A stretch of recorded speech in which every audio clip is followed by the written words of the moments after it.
My name is Kira. I am a 29-year-old woman. I want to tell you this story because it is something that I have just finished processing, and it feels like something that I can talk about finally. In one night, I lost both my dad and my husband. My dad passed away while my husband showed me his true colors immediately after. Before all this though, let me tell you about my family. My dad and I were as close as it got. We were the best of buddies. He was the one who taught me all the essential things to become an independent woman. You know, there is a general stereotype that men are unemotional, but my dad was one of the most emotional people I knew. My dad was never afraid to showcase his emotions when he was happy or sad. In fact, I think I saw my dad cry more than my mom, and that's probably why my mom left him. My mom hated overly emotional men. They had always struggled. The only reason they were even together was because my mom got pregnant with my sister after they slept together for the first time. My dad convinced her to keep the baby and stay with him. My dad worked very hard to provide for all three of them after that. But I don't think my mom ever loved my dad the way he loved her. She made that abundantly clear when my dad caught her cheating on him. The fight they had after he walked in on her sleeping with her boss was one I'll never forget. What the hell are you doing? What does it look like? Do you not feel any regret, any shame? Nope. Don't be stupid right now. Even you must have seen this coming from a mile away. Why did you do it? Was I not enough? Don't start crying or I swear to God. You're not even a man. I have never seen a man cry as much as you have. It is disgusting. You cheated on me because I have emotions? I did it because you express your emotions too damn much. Wow.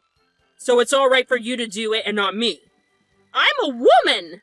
It's part of who I am. You're supposed to be strong and masculine. Instead, I have to live with a damn crybaby. What? Did you just step out of the 1200s? That's such an old mindset. If you genuinely believe that I'm emasculating to show your emotions, maybe we shouldn't be together. Way ahead of you. Here, sign the divorce papers and I'll be out of your hair. How long did you have these with you? For a while now. Every time I wanted to give them to you, I got too scared of having to deal with you being overly emotional. Oh, wow. Well, what about the girls? You take one and I'll take the other. Before my dad could even make a decision, my sister, Emily, chose my mom. And she did not want to be with my dad at all. I remember seeing my dad's heart break even more when he heard Emily say that. But I like to think that I eased his pain a little when I ran up to him and told him I would have chosen him no matter what. I was only 12 years old when all this went down. But I was still old enough to understand what my mom did was horribly wrong. After that, it was always my dad and I against the world. Dad worked his butt off to make sure I lived a more than comfortable life. What I appreciated the most about him was that even though he was always busy, he still made time for me every single day. He made sure he was home in time to cook me dinner, even when I was old enough to cook for both of us. He insisted on cooking for us. On weekends, we would go to the mall, to the park, or to the restaurant where we could just spend time hanging out with each other. Even when I went to high school and made a lot of friends, I made sure to always make time for my dad. If he could do that for me, I could do that for him too. We also loved to watch crappy movies, so we would go to the movies once a month to watch a new crappy movie. I had really come to adore my time with my dad. He never once made me feel like I was missing another parental figure in my life. He may have been a man, but he was just as much of a mother to me as he was a father. My mom and sister were kind of nightmarish. By the time I turned 16, my dad's hard work began to pay off. He got promoted to the COO of the company he was working for. Obviously, with that title came large amounts of power and money. While my mom and Emily had been radio silent for 4 years after they left us, when they found out about my dad's success, they tried to reach out to us. I was apprehensive from the start. I thought it was very fishy they suddenly wanted to be a part of our lives. I told my dad as much. Don't you think it's weird how Mom and Emily are trying to come back? Why would it be weird? Well, because, we didn't hear squat for them for years and now you get rich and suddenly they want to come back? Oh, don't read too much into things, honey. I'm sure that's not the case. Well, you're okay with Mom reaching out? Oh, no, that's not happening. I'm not talking to her whatsoever. I only want to talk to Emily. But she ran away from you. She intentionally chose Mom. I know, but she's still my daughter. If this is going to be my chance to reconcile with her, I'm taking it. You're way too good, Dad. I hope it just doesn't come back to bite you in the butt. Well, my sister ended up being an absolute nightmare. She kept asking Dad for money and never failed to insult or disrespect him. My dad never said anything because he'd hoped that she'd eventually warm up to him, but that was not how I thought it was going to go. So I would stand up for him whenever she said anything mean. That, of course, did not go well because she would start a fight with me. My dad would try to break these fights up, and it would result in her just insulting his parenting and walking out. My dad dealt with my sister's nonsense for 2 years. I don't know how he managed to do that because I could not even stand my sister's presence for a month after she became part of our lives again. My dad's breaking point was when he found out that she had stolen my credit card without my knowledge, and in the span of 2 weeks, she maxed it out. I didn't even use that credit card that much because my dad gave me a good amount of pocket money to spend, so I was very unaware of it. I only found out because of an email I got about it. I was furious. And when I told my dad about it, he decided that he wasn't going to deal with my sister anymore. He cut her off after that. She tried to throw many tantrums, but he told her that he was okay with whatever she did against him, but to harm me was his line. It made me feel so loved at that time. I never wanted to leave my dad, so I went to the best university in my city. I stayed at home with him and commuted to college.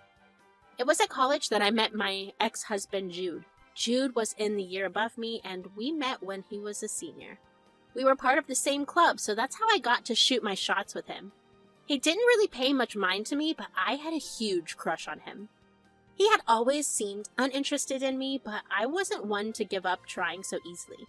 I kept talking to him whenever we were alone or seated next to each other, until one day, I thought that all my hard work was chipped away at his hard exterior because he suddenly became really friendly towards me. But when I think about it now, that only happened because my friends that I had been talking to about this really expensive bag and how she expressed how I was so lucky to have a rich dad who could afford it for me. I think Jude did his research after that and realized that my dad was one of the most influential people in our city. I did not know at that time, so I was just over the moon that Jude had begun to show interest in me. He finally asked me out on a date after that, and we went on many more dates until we were officially dating. Again, when I think back on it, not once had Jude ever volunteered to pay for anything. Not that it was a big deal because I had always more than enough money to cover the both of us, but it is kind of disgusting that he would even purposely forget his wallet, so I would have to pay. Anyway, we dated for a good 3 years before deciding that we would get married. I wasn't the biggest fan of marriage considering my past, but Jude had been so excited to get married to me that I gave in to the idea. When we were planning out our invites, I happened to mention my sister. You have a sister? I thought it was just you and your dad. Oh yeah, it's just me and my dad. My sister chose to be with my mom. How am I just finding out about this? I knew about your parents' history, but not the fact that you have a sister. I just hate her guts. I'm embarrassed to say that I have her as a sister. Oh wow, so I'm guessing you guys don't talk? Absolutely not. She tried to reconnect with my dad, but she turned out to be a disrespectful, thieving piece of crap. Did she steal from your dad? Why didn't he say anything? Well, he loved her, and he wanted to have a good relationship with her, so he let it be. The only reason he cut her out was because she stole from us. Damn, your sister must be some type of work. Oh, she is. I didn't think it was strange for him to be super invested in my sister. What I did think was strange that how for days after he kept asking me about my sister. At some point, he even tried to convince me to invite my sister to our wedding. I stood my ground and told him that would never happen. Eventually, he realized how upset I was getting and just dropped it altogether. We had a great wedding ceremony and party. We declared our love for each other in front of everyone, and then we got drunk and danced the night away. Being married to Jude was amazing. Even though we had already been living together after I graduated, it felt a lot different after we got married. Somehow, it felt like we even got more in sync. My dad was super supportive of our relationship too. He was very happy to see me happy. And even though I had been dating Jude for a while, I made sure that I always made time for my dad. We still carried on our movie tradition every month, and we met up at the end of every week. Sometimes Jude would join too. And the two of them always had such a playful relationship. That's why I could never fathom how Jude had only been with me for my dad's money. When my father passed away, I was devastated. Nothing, and I mean nothing, could have prepared me to get the call. I remember I was working at home, and when the home line rang, now, no one ever called that line. The only time it ever got used was for official business. I remember being very concerned that there was a call coming through that line because I was not expecting any official notices of any sort. When I picked it up, I was told that the call was coming from the hospital to inform me that my father had been into the hospital because he had suffered a stroke. My heart dropped, and upon asking if my dad was okay, they told me that my dad went on to suffer with multiple strokes, which ultimately led to his passing away. I remember collapsing into the floor in tears. I was a mess. I think I was screaming and crying because Jude came rushing downstairs to check on me. He figured that something was seriously wrong, so he just held me until I calmed down enough to talk. What happened? Who called? That was the hospital. The hospital? Who's at the hospital? My dad. Oh no, what happened? Is he okay? He's dead. What? How? Oh my god, baby, I'm so sorry. He had multiple strokes. We couldn't save him. I can't believe he's gone already. Do you know if he at least had all his affairs in place? What do you mean? Well, did he keep his will updated? I don't know, and quite frankly, I don't care about that right now. I'm gonna go to the hospital and identify the body and get the paperwork done. I'll be back in some time. Okay, well, do you want me to come along? No, I think I need some time alone. Alright, I'll be waiting here for you. I actually did not want to be alone. I wanted to be held and loved. I mean, I just lost the one person I love the most in the world. But the way Jude barely even tried to comfort me and went straight to asking me about my dad's will rubbed me the wrong way. My initial instinct was to lash out at him, but I knew that would get me nowhere. Instead, I knew that I would be better if I just removed myself from the situation entirely. I drove to the hospital, and the nearer I got, the more my heart hurt. I couldn't help but sob when I saw my dad's body, and filling all the paperwork out was excruciating. After I was done with all the paperwork, instead of going back home, I took a little detour. I went over to my dad's place instead. I felt like that was as close as I was going to get to him at that moment. When I got to my dad's place, I just lay in his bed and cried for a while. I was glad that I got to spend some time with him before he left, and that my last words to him were "I love you." I just felt so hollow on the inside. I hadn't eaten anything that entire day, yet I couldn't bring myself to eat anything. I must have been at Dad's place for hours because Jude called me in a panic and asked me where I was. He had apparently gone to the hospital and was told that I completed all the work hours ago. I told him where I was and he came over. We sat in the living room together and I talked about my dad for a little bit, but Jude looked a little too distracted. He kept looking around the room and kept getting lost in his thoughts. I felt like he wasn't that interested in hearing anything that I had to say, and that annoyed me. Like, come on, I just lost my dad, and you can't even give me an ounce of attention for a little while? Instead of letting it go or letting it simmer in my head, I decided to speak up about it. What happened? Why do you feel so distracted? Oh no, I'm just taking in how amazing this house is. Although I think we could make some changes to it when we move in. Move in? Yeah, of course. Your dad left this house for you, right? Excuse me? Now that we're talking about it, tell me everything that your dad has left you. It's not even been 12 hours since my dad passed away, and all you care about is my inheritance? Is crying about him going to bring him back to life? No, it's better we move on to the present. Are you being serious right now? I've given you enough time to cry about his death. Now I want to know about everything that you will be a part of in your inheritance. I just stared at Jude in shock. How could he be so heartless? I was hurt, but at the same time, there was this insane amount of anger brewing inside of me. He asked me about my inheritance right after I got the news, and once again, if he was after my dad's money, I needed to find out and deal with it well. I decided to put him onto the test. Well, I got in contact with his lawyer and found out that my dad left everything to my sister Emily. Your sister? Why in the world would he leave everything to her? Wasn't she estranged from him? Didn't he have a bad relationship with her? Yeah, I've been just as upset about it. He left me nothing but a letter stating that he left her everything because she was his firstborn, and so she was entitled to everything. What the hell kind of man was he? I thought you were his favorite. I thought so too. It's just one bad thing after another, but at least I have you, right? My God, I've made a huge mistake. What are you talking about? I was only with you for your money, or rather your dad's money.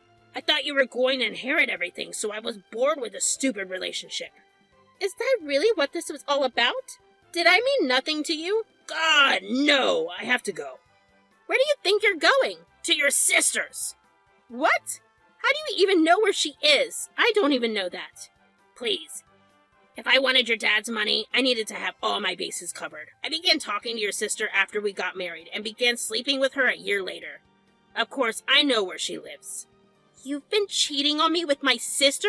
What the hell is wrong with you? I'll do anything to get my hands on that amount of money. I'm just lucky that both of you are super naive. Anyways, I have to go. Bye. I watched in shock as Jade left the house in a hurry. I really could not catch a break from the heartbreak. First, I lost my dad, and then my husband? How could Jude even do something as bad as this? I anticipated him being after my dad's money, but I did not think for a second that my entire relationship was a lie. I thought we were in love with each other. All those moments we laughed together were a lie? All those words of encouragement and comfort were a lie. As I remembered some small details from our relationship that I had always held dear to me, the angrier I felt it was all just a lie, a game that Jude had played. I knew that there was no way that Jude was going to immediately admit to my sister that he had left me because of my lack of inheritance. I knew I had some time, so the first thing I did was contact my dad's best friend, who was also his lawyer. With his help, I filed for divorce. I had the papers delivered to Jude after I did a little digging around and found out where my sister lived. All of this took about a week or so. In that week, I heard nothing from Jude. And I was glad he didn't, because if he did, I would have had some choice words to say to him. I knew that Jude had signed the divorce papers when he got them because he sent me a picture of it. I knew somewhere in there that he was trying to get a reaction out of me. But I was not going to give him that satisfaction because I had the upper hand. I sent my sister a copy of my dad's will and patiently waited for Jude to call me. You see, my dad had left nothing but $1. Even though legally he would have been in the clear if he just stated that he was leaving her nothing, he decided to be super petty and leave her just $1. A couple of hours after I sent my sister this email, Jude called. Did you trick me? I'm not sure I understand. Don't play with me. Did you know that your dad left your sister nothing? Of course. I was the one who helped my dad write his will. Then why did you trick me? Why did you trick me? That's why. At least I still stuck by you. The least you could have done was bear with me for wanting some money. Honestly, I would have convinced myself that that was okay. But cheating on me? With my sister? Yeah, no. You deserve nothing. Enjoy your life with my sister. Goodbye. Suddenly, it felt like a weight lifted off my shoulder. I felt good for the first time in a long time. I was still grieving my dad's death, but it got easier without Jude around me. Instead, I surrounded myself with people who genuinely cared about me. I inherited my dad's house, which was the best because I felt close to him even though he wasn't there. It took me about another 2 years to fully process my dad's death and my divorce from Jude. But once I did, my life was nothing but blissful. For anyone who's wondering about Jude, he ended up getting my sister pregnant. He tried to run away, but my sister took him to court and now he has to pay lots in child support. He lives in a dingy apartment and has to go pick up a second job. He's miserable and truly nothing is sweeter than that.